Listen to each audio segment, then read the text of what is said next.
Assalamualaikum warahmatullahi wabarakatuh.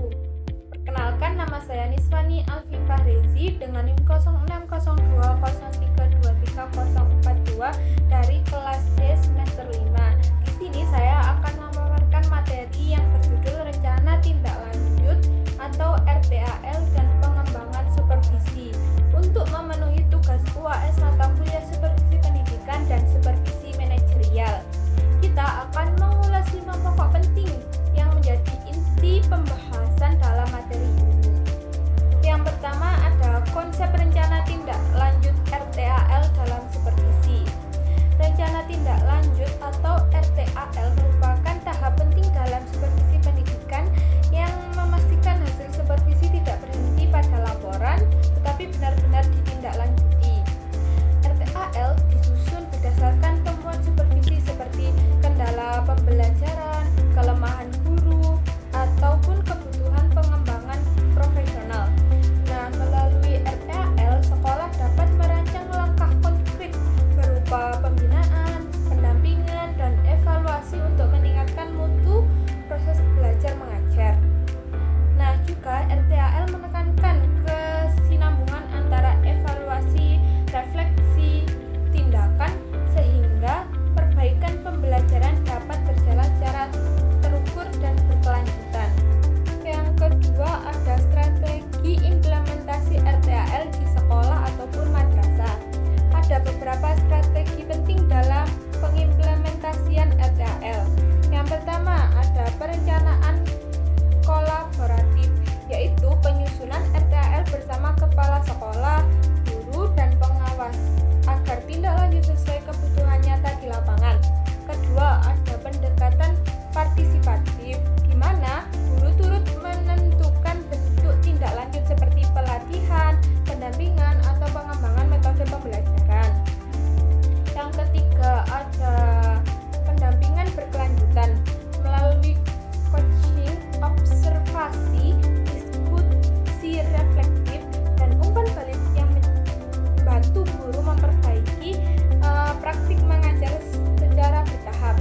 Terakhir ada monitoring dan evaluasi terstruktur untuk memastikan rekomendasi RTAL benar-benar diterapkan dan memberikan dampak terhadap kualitas pembelajaran. Selanjutnya ada monitoring implementasi RTAL. Monitoring RTAL adalah proses memantau sejauh mana tindak lanjut telah dilaksanakan. Nah, langkah-langkah monitoring itu meliputi menetapkan tujuan dan indikator keberhasilan, menyusun instrumen seperti lembar observasi atau jurnal guru, mengumpulkan data melalui observasi dan wawancara, menganalisis hasil, dan memberikan umpan balik konstruktif. Melalui monitoring yang berkelanjutan, sekolah dapat mengetahui apakah RTAL sudah berjalan efektif atau masih memerlukan revisi. Nah, monitoring menjadi bagian penting dalam menjaga kualitas supervisi agar benar-benar berdampak pada pembelajaran. Selanjutnya ada pengembangan SDM melalui supervisi. Supervisi berperan besar dalam meningkatkan kualitas sumber daya manusia di lembaga pendidikan. Melalui supervisi akademik, guru mendapat bimbingan untuk meningkatkan kompetensi pedagogik, profesional, sosial, maupun penggunaan teknologi pembelajaran. Supervisi juga memotivasi guru untuk terus belajar, berinovasi, dan memperbaiki kekurangan melalui refleksi diri.